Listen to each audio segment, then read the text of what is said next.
어제하고 오늘 우리가 읽고 있는 신명기 5장은 이제 율법의 핵심이 영축되어 있다고 얘기하는 십계명이 기록되어 있는 장이죠. 어제 살펴봤던 1절부터 10절까지는 이제 십계명 중에서 첫 번째 세 가지 계명이 기록이 되어 있었고, 오늘 우리가 읽은 12절부터 22절까지는 네 번째 규정부터 10번째 규정까지 기록이 쭉 되어져 있습니다. 그 가운데서 이제 12절부터 15절까지가 무엇에 관한 것이냐면 안식일에 관한 것입니다. 그리고 16절부터 21절까지가 이제 나머지 6개의 계명이 쭉 기록이 되어져 있는데요. 먼저 12절에 보시면 이렇게 시작을 하죠. 내 하나님 여호와가 내게 명령한 대로 안식일을 지켜 거룩하게 하라, 이렇게 말씀을 합니다. 일주일 동안 우리에게 허락하신 그 시간 가운데 6일은 열심히 일하고 1회째 되는 날, 7일째 되는 날은 안식일로 지켜가지고 그걸 이제 지키는, 거룩하게 지키는 것을 갖다가 말씀하고 있는 거죠. 그러면서 이제 거룩하게 하기 위해서 지켜야 되는 내용이 뭐냐? 아무것도 하지 말라라고 하는 거예요. 자신의 삶과 관련된 모든 것들을 다 그냥 쉬게 하라고 하는 것이 안식일 명령입니다. 그 내용이 이제 14절이죠.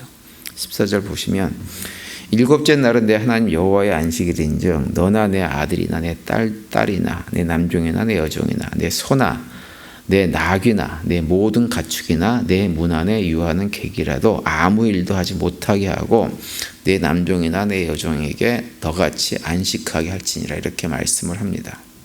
자녀들, 또 남자 여자 종들, 또 짐승들, 심지어는 나랑 직접 상관이 없을 것 같은 내 집에 들어온 객들, 손님들, 이 모든 사람들에게 아무것도 하지 말라고 하는 거예요.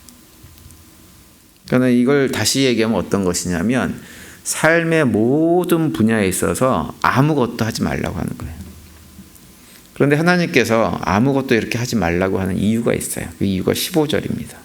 15절 보시면, 너는 기억하라. 내가 애굽 땅에서 종이 되었더니 내 하나님 여호와가 강한 손과 편 팔로 거기서 너를 인도하여 내었나니 그러므로 내 하나님 여호와가 내게 명령하여 안식일을 지키라 하느니라, 이렇게 말씀합니다. 그러니까 하나님께서 아무것도 하지 말고 안식일을 지키라고 하시는 이유가 뭐냐? 이스라엘 백성들이 애굽 땅에서 종이 되었을 때 하나님께서 그들을 강한 손과 편팔로 거기서 인도하신 것을 기억한다면 안식하라고 하는 거예요. 그게 무슨 말이냐면 이스라엘 백성들이 출애굽하는 과정 속에서 한 것이 아무것도 없었습니다. 그 모든 과정을 누가 하셨냐면 하나님께서 다 하셨다고 하는 거죠. 그러니까 모든 것을 하나님께서 하셔서 그 불가능했을 것 같은 출애굽하는 모든 과정들을 하나님께서 허락하셨다고 한다면, 그분의 강한 손, 편팔로 애굽을 징계하시고 이스라엘 백성들을 구원해 내셨다고 한다면, 하나님께서 우리를 안식하게 하고 아무 일도 하지 못하게 하신다 하더라도 하나님께서 우리가 아무것도 안 해도 우리를 먹이시고 입히시는 건 얼마든지 할 수 있다고 하는 거예요. 그러니 하루를 온전하게 아무것도 하지 말라고 하는 것입니다. 수확을 얻기 위해서 노동하고 내가 무엇인가 성취하기 위해서 노력하고 쉬지도 않고 열심히 함으로 해가지고 내가 뭔가 얻을 수 있다라고 생각하지 말고 하나님께 그런 것들을 맡기고 쉬어야 될 때 쉬라고 하는 거예요. 우리가 잘 아는 대로 잠언 16장 9절에 보면 이런 말씀이 있죠. 사람의 마음으로 자기의 길을 계획할지라도 그 걸음을 인도하시는 자는 여호와시니, 이렇게 말씀을 합니다. 잘 알고 있는 말씀이에요. 우리 인생은 우리 마음대로, 우리 노력대로, 우리 계획대로 되어지지 않습니다. 우리가 이미 연세들이 많이 있고 연륜이 있기 때문에 살아오면서 그걸 수없이 많이 다 경험해 본 사람들이에요. 젊은 사람들이라고 하면 자기들 나름대로 뭔가 계획을 해가지고 하면 될 것 같다는 생각을 하지만 사실은 되지 않는다고 하는 것을 살면서 수없이 경험합니다. 결국은 이 잠언 16장에 있는 말씀처럼 결과는 누구 손에 달려있느냐? 우리 손에 달려있는 것이 아니라 하나님 손에 달려있다고 하는 거죠. 그러니 하나님께서 하신 말씀이 뭐냐면 일주일에 하루를 구별해서 그날을 거룩하게 해서 쉬어라, 이렇게 말씀을 하고 있는 거예요. 너희들이 아무것도 하지 않고 쉬어도 하나님께서 너희들에게 필요한 것이 있다고 한다면 하나님께서 공급하실 것이고, 안식일을 쉼으로 그렇게 나의 필요를 아시고 공급해 주시는 하나님을 경험하면서 그것을 누리면서 살아가라고 하는 거예요. 그것이 복된 삶이라고 하는 것입니다. 그래서 이 안식일이라고 하는 것은 단순하게 이 쉬는 데 초점이 있는 것이 아니에요. 무엇에 초점이 있냐면 우리를 애굽에서 인도해 내어 주신 그 하나님에 대한 신뢰, 그것에 초점이 있는 거예요. 그 하나님을 신뢰하고 믿고 쉬라는 것입니다. 그분이 누구보다도 우리의 모든 필요를 잘 아시는 분이고, 정말 우리에게 필요한 것이 있다고 한다면 그분이 그 필요를 채워주시는 분이라고 하는 걸 신뢰, 그 신뢰를 하나님께 두라고 하는 거죠. 그래서 안식일에 쉬는 문제는 무엇에 관한 것이냐면 우리와 하나님과의 관계의 문제입니다. 안식일에 쉴 수 없는 사람들은 하나님의 주권을 인정하지 않는 분입니다. 그분의 주권을 온전하게 인정하지 않고 신뢰하지 않는 사람들은 안식일에 쉴 수가 없어요. 쉬지 못합니다. 그래서 안식일에 쉬지 못하는 사람들, 하나님을 신뢰하지 못하는 사람들은 결국 어떻게 하느냐? 믿을 것이 무엇뿐이 없냐면 자기 자신뿐이 없는 거예요. 자신의 노력, 자신의 능력, 자신 스스로가 주인이 돼서 그러한 삶을 살 수밖에 없어요. 근데 그러다 보면 내가 젊었을 때 힘이 있고 능력이 있을 때는 그런 대로 뭔가 으쌰으쌰 해볼 수 있는데, 힘이 빠지고 능력이 없고 삶에서 이런저런 실패를 경험하고 그러면 불안해합니다. 걱정합니다. 그럼 스트레스 받고요. 스트레스 받으면 우리 몸에 온갖 질병이 찾아와 가지고 삶이 고통 가운데 빠질 수밖에 없는 거예요. 그러다 보면 무리합니다. 억지를 씁니다. 가지 말아야 될 것, 불법을 행하기도 합니다. 그러면서 주변 사람들을 힘들게 하는 거예요. 그래서 결국 우리가 하나님을 신뢰하지 못하는 것은 무엇까지 영향이 있냐면 나 혼자만의 문제를 끝나지 않고 이웃과의 관계로 번질 수밖에 없는 것입니다. 그러다 보니까는 결국은 안식을 쉬지 못하고 일만 하는데 것에 목적을 두고 삶의 방식을 취하고 살아가는 사람들은 자기들만 괴로운 것이 아니고요, 주변 사람들을 다 괴롭게 합니다. 실제로 우리가 이제 기업적인 차원에서 이렇게 보면 합법적인 방법으로 다른 사람들을 쉬게 하지 못하고 자신들의 탐욕을 채우기 위해서 살아가는 수많은 기업 오너들이 있죠. 미국 같은 나라는 그래도 기독교 문화를 가지고 있어가지고 그나마 덜하지만 유교 문화나 불교 문화나 이슬람 문화를 가지고 있는 아시아권에 보면 가진 사람들은 한없이 가지고 있고 가난한 사람들은 한없이 가난해지는 그런 모습들을 우리가 많이 봅니다. 나도 안 쉬지만 너도 못 쉰다는 거예요. 죽어라고 노동해서 나한테 갖다 바치라는 것입니다. 그래서 안식일에 쉬느냐 안 쉬느냐, 하나님께서 정해 주신 안식일에 대한 규례는 단순하게 나랑 하나님과의 관계만의 문제가 아니고 결국은 이웃과의 관계, 우리의 인생 전반에 영향을 끼치는 문제입니다. 그래서 오늘 본문 16절부터는 무엇에 관한 얘기를 하고 있는 거냐면, 그래서 이웃과의 관계에 관한 얘기를 말씀을 하고 있는 거예요. 그 6가지 계명이 다 그와 관련된 것들입니다.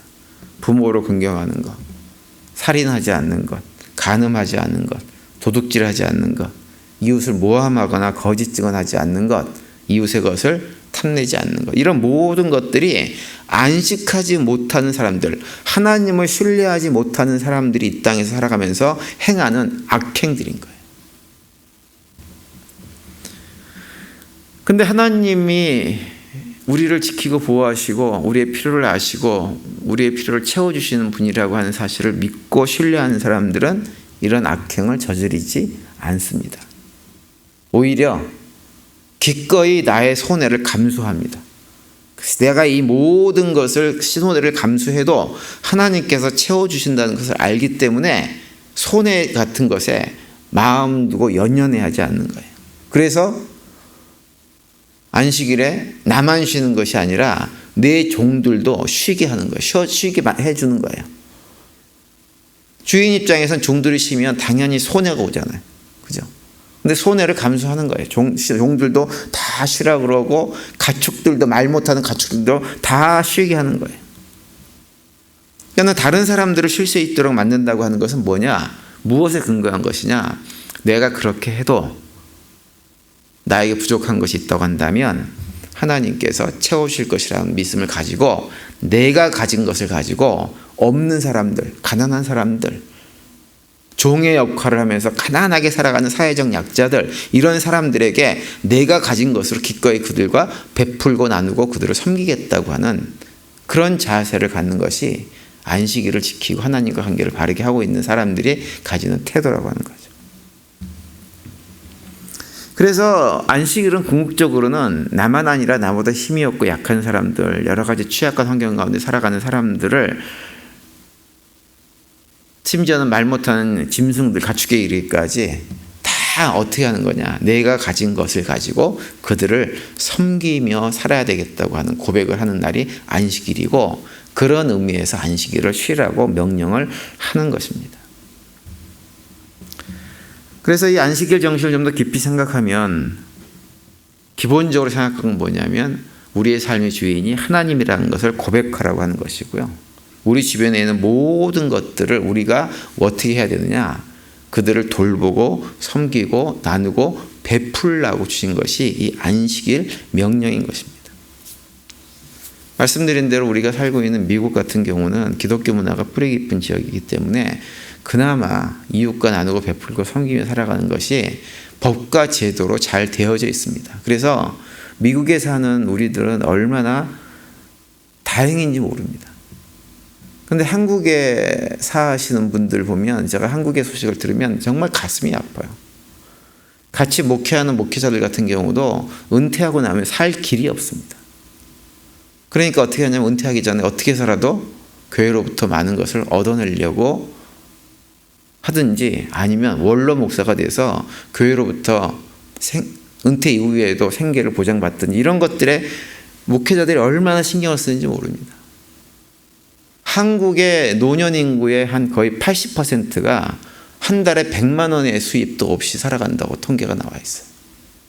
그래서 다 일을 합니다. 일을 해요. 고정 수입이 없으니까. 미국에 사는 우리들은 그런 것들을 경험하지 않죠. 은퇴하고 나서 다 그동안에 세금 낸 것 해가지고 소셜시키트 받고 기타 연금도 받고 해가지고는 생활하는데 어려움은 없습니다.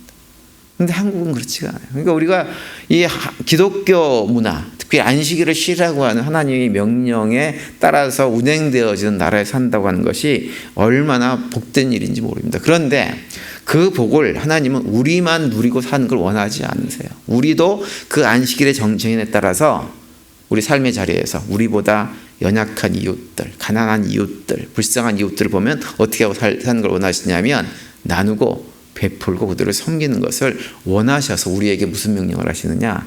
안식일 명령을 우리에게 주신 것입니다. 2024년을 이렇게 새롭게 시작을 하면서 이번 새벽 기도를 통해서 우리가 어떠한 믿음으로, 어떠한 모습으로 하나님과 어떤 관계를 통해서 한 해를 살아야 될지에 대해서 말씀을 쭉 살펴봤습니다. 오늘은 8번째 말씀인데요. 오늘 말씀의 강조점은 무엇이냐? 올 한 해를 살아가면서 안식일 정신을 가지고 이웃과 나누고 섬기고 베푸는 삶을 살아가자고 하는 것입니다. 나 혼자만 잘 사는 것이 잘 사는 것이 아니에요. 나 혼자만 잘 살고 이 주변이 다 힘들고 어려우면 사실은 그 영향이 나에게도 올 수밖에 없습니다. 함께 잘 살아가야 돼요. 그래서 기회만 있다고 한다면 내가 가진 것으로 함께 나누고 베풀고 섬기면서 살아가면서 우리가 속한 공동체를 더욱더 건강하게 세우는 일에 귀하게 쓰임받는 한 해가 될 수 있게 되기를 간절히 바랍니다. 오늘 하루도 그런 고백 가운데 믿음 안에서 승리하시고 주님께 주시는 평강이 넘치는 복된 하루가 되시기를 간절히 축원드립니다.